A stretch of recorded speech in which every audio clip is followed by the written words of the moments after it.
கைங்கரியமாகிற உயர்ந்த பேற்றை பெறுதற் பொருட்டு கோபிகைகள் பாவை நோன்பை அனுட்டிக்கிறார்கள். பகவானிடத்திலே சென்று நிரந்தர செல்வமான கைங்கரியத்தை வேண்டவிருக்கிறார்கள். நப்பின்னை பிராட்டியையும் தங்களுடன் சேர்த்து கொண்டு அனைவருமாக பகவானை இறைஞ்சுகிறார்கள். அதில் இன்றைய தினம் எம்பெருமானுடைய நடையழகை சேவிக்க விரும்பி அது தன்னையே அவனிடத்திலே பிரார்த்திக்கிறார்கள். பகவான் நடையழகிற் சிறந்தவன். கம்பரும் கூட நடையில் நின்னுயர்பவன், உயர்ந்து நிற்பவன் அப்படின்னு ராமனை கொண்டாடுகிறார். நடைன்னு சொன்னால் சரித்திரம், அதுவும் நடை, நடத்தை. அதே போல நடக்கும்போதும் நல்ல சோபையை உடையவன், பார்க்கிறவர்களுக்கு ஆனந்தத்தை தருபவன். அதனாலதான் அந்த நடையழகு இவர்களாலே வேண்டப்பட்டது. மாறி மலைமுழஞ்சில் மன்னிக் கிடந்துறங்கும் சீரிய சிங்கம் அறிவுத்து தீவிழித்து வேரிமயிர் பொங்க எப்பாடும் பேர்ந்துதறி மூறி நிமிர்ந்து முழங்கி புறப்பட்டு போதருமா போலே நீ பூவை பூவண்ணா உன் கோயில் நின்று இங்கனே போந்தருளி கோப்புடைய சீரிய சிங்காசனத்திலிருந்து யாம் வந்த காரியம் ஆராய்ந்து அருளேலோர் எம்பாவாய் என்பது பாசுரம். மாரிக்காலம்னா மழைக்காலம். 4 மாசம் மழைக்காலம்னு சொல்லுவார்கள். அந்த மழைக்காலம் அந்த நாள்களில் எப்படி இருக்கும்னா, 4 மாசம் மழைன்னா 4 மாசம் வெளியில போக முடியாதுன்னு புரிந்து கொள்ள வேண்டும். வீட்டுக்குள்ளேயே அடைபட்டு கிடக்க வேண்டியதுதான். காட்டில் வாழும் மிருகங்களும் அந்த 4 மாதங்கள் சோம்பலின் உச்சத்திற்கே செல்லுமா. எங்கும் வெளியிலெல்லாம் போகாது. எப்போ பார்த்தாலும் மழையா இருக்கு, எங்க பார்த்தாலும் ஒரு மாதிரி ஒரு அலுப்பு நமக்கே வந்துடுறது இல்லையும். தொடர்ந்து மழை பெஞ்சுட்டே இருந்தா அது இயல்பாகவே ஒரு சோம்பேறித்தனம் நம்மிடத்துல குடிக்கொள்ளும். ஏற்கனவே நிறைய இருக்கு, இன்னும் கூட சேர்ந்துக்கும்னு வச்சுக்கோங்க, அதிகமாயிடும். அப்ப மாரிக்காலம், மலை முழஞ்சில், ஒரு காட்டிலே அங்க இருக்கிற ஒரு மலை, அதுல இருக்கிற ஒரு குகையிலே ஒரு சிங்கம் உறங்கி கிடக்கிறது. அது கிட்ட போய் பார்த்தா கூட சிங்கம்னு தெரியாதான். அது மலையிலே, அதுவும் ஒரு பாறைங்கிறா போலே அதுல பொருந்தி கிடக்கிறது. மாறி மலைமுழஞ்சில் மன்னி கிடந்துறங்கும் சீரிய சிங்கம். பக்கத்துல போய் பார்த்தேன் தூங்கிட்டு இருக்கு அப்படிங்கிறதுக்காக நமக்கு என்ன அச்சம் கெட்டு போய்விட போகிறதா? அது உறங்கினாலும் சிங்கம்தான், விழித்திருந்தாலும் சிங்கம்தான். சரி, மழைக்காலம் முடிஞ்சு போச்சு. அதுக்கப்புறம் அது இறை தேட புறப்படும். 4 மாசம் அது இறையை பத்தி கூட கவலைப்படலை. ஏதோ தன்னிடத்திலேயே ஏற்கனவே சேமித்து வைக்கப்பட்டிருந்த உணவாகட்டும், இல்ல பக்கத்துல வரதை அவ்வப்போது அடிச்சுட்டு அதையே வைத்துக்கொண்டு அது நாள்களை கடத்தி இருக்கும். இப்பதான் வெளியில போய் வேட்டையாடணுங்கிற அந்த உணர்வே வந்திருக்கு. அப்ப அந்த சிங்கத்தை, மழைக்காலம் முடிஞ்சு போச்சு, இதுக்கு மேல நீ படுத்துட்டு இருந்தா நல்லா இருக்காது, எழுந்துகொள், நீ வேட்டையாட போக வேண்டாவோ அப்படின்னு சொல்லி யாராவது போய் எழுப்ப வேண்டுமா? நாமே போய் அப்படி எழுப்புறோம்னு வச்சுக்கோங்க, சிங்கம் என்ன தெரியுமா சொல்லும்? ரொம்ப நன்றி, இன்னும் கொஞ்ச நாள் நான் இங்கேயே இருக்கலாம் போல் இருக்கே, எனக்கு உணவு இங்கே வந்துடுத்தே அப்படின்னு சொல்லிட்டு நம்மையே அடித்து விடும். அதனால சிங்கத்தை போய் ஒருத்தர் எழுப்பணுங்கிற தேவையே கிடையாது. அது தானாக உணர்ந்து கொண்டு தன்னுடைய இறை தேட புறப்படும் இல்லையா? அப்ப மாரிமலை முழஞ்சில் மன்னி கிடந்துறங்கும் சீரிய சிங்கம் அறிவுத்து தீ விழித்து, அது எழுந்த பிற்பாடு தன்னுடைய உடலை சிலுப்பிக் கொள்ளும். நல்ல பிடரி மயிர்களை இப்படியும் அப்படியுமா அசைக்கும். தலை அப்படி சிலுப்புறது பாருங்க. அப்ப அதனுடைய தலைமுடி, அதனுடைய உலை மயிர்னு சொல்லுவார்கள். இந்த பிடரி முடி இருக்கு பாருங்க, அது அப்படியே காற்றில் அசைகிறா போல அத்தனை சில்காட்டம் இருக்கும் போல் இருக்கு. அது அப்படியே இப்படியும் அப்படியும் அசைவதை பார்க்கறதுக்கே அத்தனை அழகா இருக்குமா. பகவானே, அதை போலே நீதானே நரசிம்மனாக பிறந்தவன், தோன்றியவன், நீ அங்கனமே வர வேண்டும். அதனால வரும்போது இந்த தீவிழி விழிக்குமாம் சிங்கம். பார்க்குற பார்வையே எதிர்க்க இருக்கிற அதனுடைய இறை இருக்கிறதே, அது நடுங்கி போய் அப்போதே உயிரை விடுற அளவுக்கு அடிக்கணுங்கிற அவசியமே கிடையாது.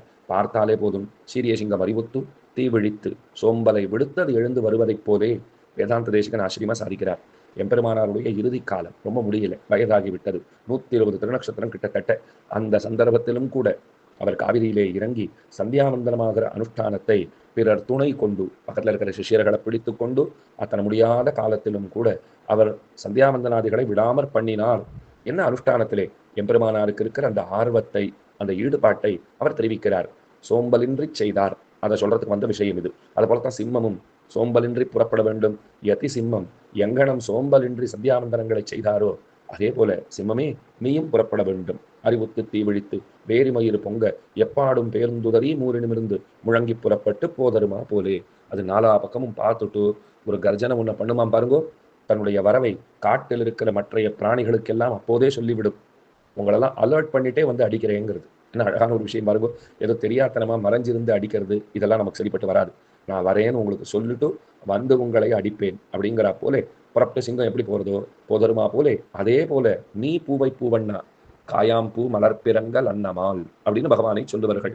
காயாமலர் வண்ணன் பெருமானே, அந்த சிங்கம் அப்படி புறப்பட்டு போறா போலே காயாமலர் வண்ணனே நீயும் அங்கனமே புறப்பட வேண்டும். ஒரு வேடிக்கை பாருங்கோ, சிங்கத்தினிடத்திலே பூவுக்குரிய தன்மைகள் எல்லாம் கிடையாது. பூவினிடத்திலே சிம்மத்திற்குரிய தன்மைகள் எல்லாம் நம்மாலே பார்க்க முடியாது.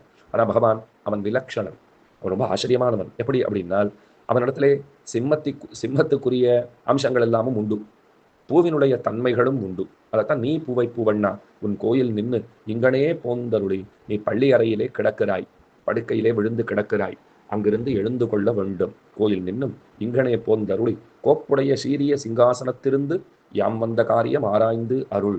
கோப்புடைய சீரிய சிங்காதனம் அப்படின்னால் தர்மாதிபீட்டம்னு சொல்லுவார்கள்.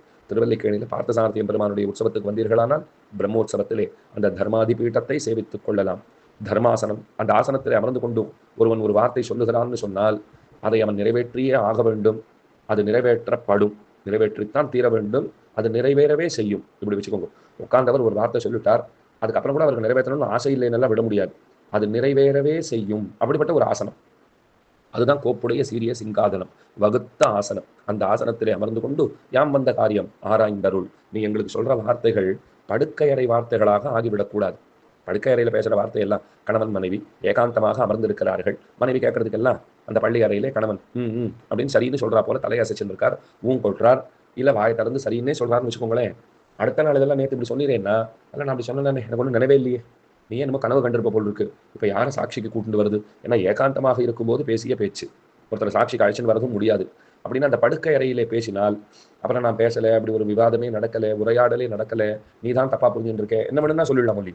அதனால தான் இப்போ என்ன சொல்றா, கண்ணனை பார்த்து நீ எங்களுக்கு சில வார்த்தைகளை சொல்ல வேண்டும், உன்னிடத்துல சிலவற்றை நாங்கள் கேட்பதாக இருக்கிறோம், ஆனால் கேட்கறதை இங்கே கேட்டுட்டோம், பள்ளி அறையில் கேட்டுட்டோம், அதற்குண்டான பதில்களை நான் வந்து அங்கே சிம்மாசனத்தில் அமர்ந்து சொல்லட்டுமானால் அதெல்லாம் வேண்டாம், நீ நடந்து வா, அங்கே வந்து உட்கார், அப்புறமா நாங்கள் கேட்குறோங்கிற, அதுக்கப்புறம் நாங்கள் கேட்குறோம், நீ அங்கே எங்களுக்கு தகுந்த பதில்களை சொன்னால் போதுமானது. அதைத்தான் கோப்புடைய சீரிய சிங்காசனத்திலிருந்து யாம் வந்த காரியம் ஆராய்ந்தருள் என்று வேண்டுகிறார்கள். நரசிம்மாவதாரத்தை இந்த இடத்திலே நாம் நினைவில் கொள்ள வேண்டும். பள்ளியிலோதி வந்ததன் சிறுவன் வாயிலோர் ஆயிர நாமம் ஒள்ளியவாகி போதவாங்கதனுக்கு கொன்னுமோர் பொறுப்பிலனாகி பிள்ளையைச் சீறி வெகுண்டு தூண்புடைப்ப பிழையை தனல் விழிப்பேழ்வாய் தெள்ளிய சிங்கமாகிய தேவை திருவல்லிக்கேணி கண்டேனேன் ஆழ்வாருடைய ரொம்ப ஆச்சரியமான பாசுரம். பக்தனான பிரகலாதன், அவன் பொருட்டு பகவான் வந்தான், இரணியனை முடித்தான், பிரகலாதனை ரட்சித்தான். பகவானுக்கு கோடிக்கணக்கான விரோதிகள் இருந்தாலும் அவர் கவலைப்படுவதில்லை. ஆனால் அந்த விரோதிகளாலே ஒரே ஒரு பக்தன் நலியப்படுவானாயின் அதை கண்டு பொறுக்ககில்லான் பகவான். அதனால் அவருடைய அவதாரங்கிறது பக்தர்களுக்கு தரிசனம் தருவதற்காகவே, பக்தர்களை அனுகிரகிப்பதற்காகவே பகவான் பிறக்கிறான், அன்பர்களுக்காகவே அவதரிக்கிறான்.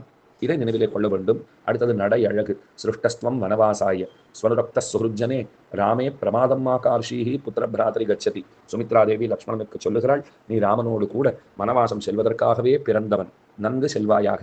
ஆனால் ஒரு விஷயத்தை நன்றாக நினைவிலே கொள் லக்ஷ்மணா, ராமன் நடந்து செல்லும் போது அவனுடைய நடை அழகிலே தயவு செய்து கண் வைத்து விடாதே. ஏன்? நன்னாத்தானே நடப்பார், அவர் நடையில் நின் உயர்ந்தவர் தானே, நன்னாத்தான் நடப்பார். நீ நடை அழகிலே கண் செலுத்தி விட்டாயே ஆகில் ராம கைங்கரியம் தடைப்பட்டு போகும். அவர் நடந்து எங்கேயோ போயிட்டு 14 ஆண்டுகளை முடிச்சுட்டு வந்துருவார். நீ என்னமா நடக்கிறேன்னு யோசனை பண்ணிட்டே ஒரே இடத்துல மோகித்து போய் நின்று விடுவாய். அப்போ கூட போய் பிரயோஜனம் கிடையாது இல்லையோ. அதனால தான் எம்பெருமானுடைய திருமேனி அழகும் கூட கைங்கரியத்துக்கு விரோதின்னு சொல்லுவார்கள். அவர் என்ன அழகா இருக்கார், என்ன அழகா இருக்காருன்னு சொல்றதுக்கு நாம இல்லை. ஏன்னா நம்ம சொல்லலைனாலும் அவர் அழகுதான்.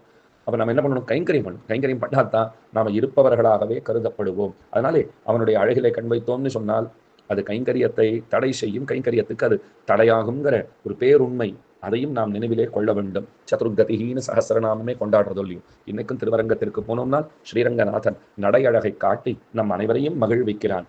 யானையை போல நடக்கிறார், சிம்மத்தை போல நடக்கிறார், ஒரு ரிஷபத்தை போல நடக்கிறார், சர்ப்பகதின்னு காட்டுறார். எத்தனை ஆச்சரியமான நடைகளை திருவரங்கநாதன் நமக்கு காட்டி தருகிறான். வியாகரத்தை போலையும் நடக்க தெரிந்தவர், புலிய போலையும் நடக்க தெரிந்தவராக அவர் அறியப்படுகிறார். ஆகவே அந்த நடை அழகு, அதைத்தான் இந்த பாசுரத்தாலே இந்த பெண்கள் பெருமானிடத்திலே வேண்டுகின்றார்கள். சிம்மத்தை போலே வர வேண்டும், நடையழகை காட்ட வேண்டும், சிங்காசனத்திலே வீத்திருக்க வேண்டும், எங்களுடைய கோரிக்கைகளை ஆராய்ந்து அருள வேண்டும் என்று பிரார்த்திக்கும்படியாக இன்றைய பாசுரம் விளங்குகிறது. ஆண்டாள் திருவடிகளையே சரணம்.